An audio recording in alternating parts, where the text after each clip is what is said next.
ស្វាគមន៍អ្នកគ្នាមកកាន់វីដេអូរបស់ខ្លួនចេះទេដែរថ្ងៃនេះខ្ញុំមកគូគ្នាពីអ្នក LEP បាទមកបាញ់មួយ player ខ្លាំងនាងស្រុកខ្មែរបាទចង់ដឹងថា player នោះណាគេឲ្យបាញ់ណាអត់តោះទៅមើលអ្នកគ្នាបាទតើវាងាប់មែនលេស្គីទៀត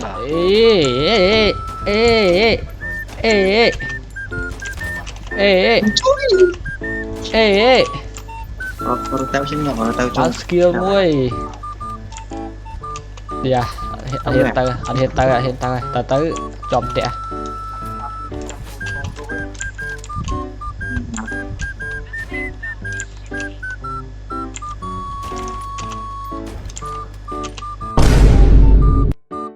ui skin lôi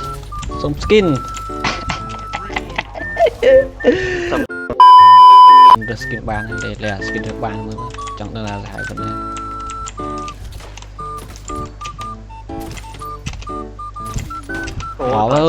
đó skin được bán nha phải giỏi chút nó này bán kia quyết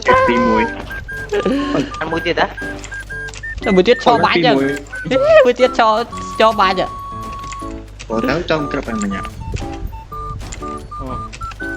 phải bây giờ một crop phải chào ơi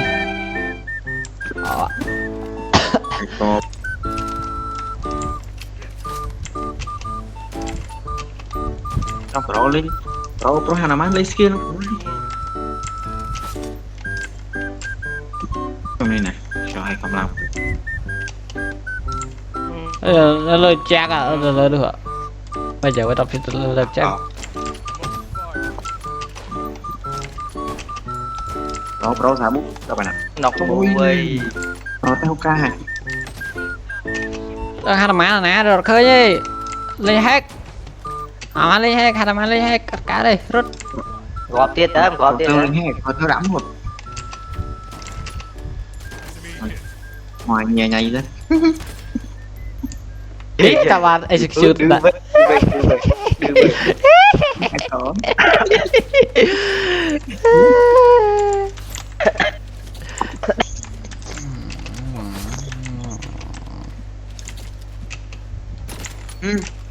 ôi gì ra chập ram gì đây ơi tập bài mấy tu sắp này thưa xịp là rong choi mà khơi khơi nghe mày đợi ra chấm đây rồi tẹo bánh vào đây này cứ xạo cho cả vật chất để kia ui skill ơi là bát đã skill gì đưa đây này bánh có tầm đây phải rồi ô đừng lại rồi đừng đã đừng bánh nhá bánh của đây chắc phải có bánh rồi được ui kia là chập đam này đừng cho mình nè trời mà này đừng cho mình nhá sao mình bánh lên on bánh ca ra chút về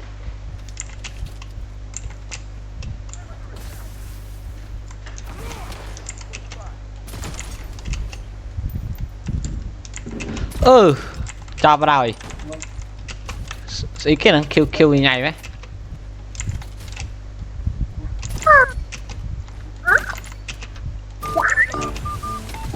ôi chết lương ơi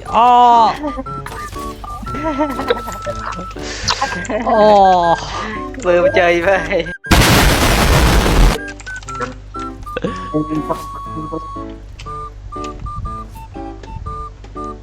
nó nông thế hả? Yeah bro, cho hai nhóm mê việc lên bánh chết nè ba tục snap ba chết vứt lôi à là trong cái trong này rồi là bù cái này là bù trời chắc ám tiền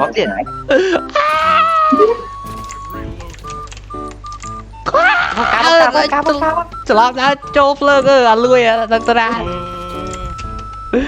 chơi làm được anh đó hàng té cho anh thì pi mình cho anh lửa ngọt rồi có tiền có tiền có tiền Trời ngon lá Trời ngon tiền đã chết giật còn cắp à giật còn cắp à còn cắp bên chơi cắp á chứ lại xìa bà ra Ủa mày các bạn ai chết ai thả ca đi vậy Bạn bỏ hành màn bà đây đi mày cá chơi Trời bị ỏi à Ô suy chiên nó bị ỏi à làm Nào đây bà để bán tiền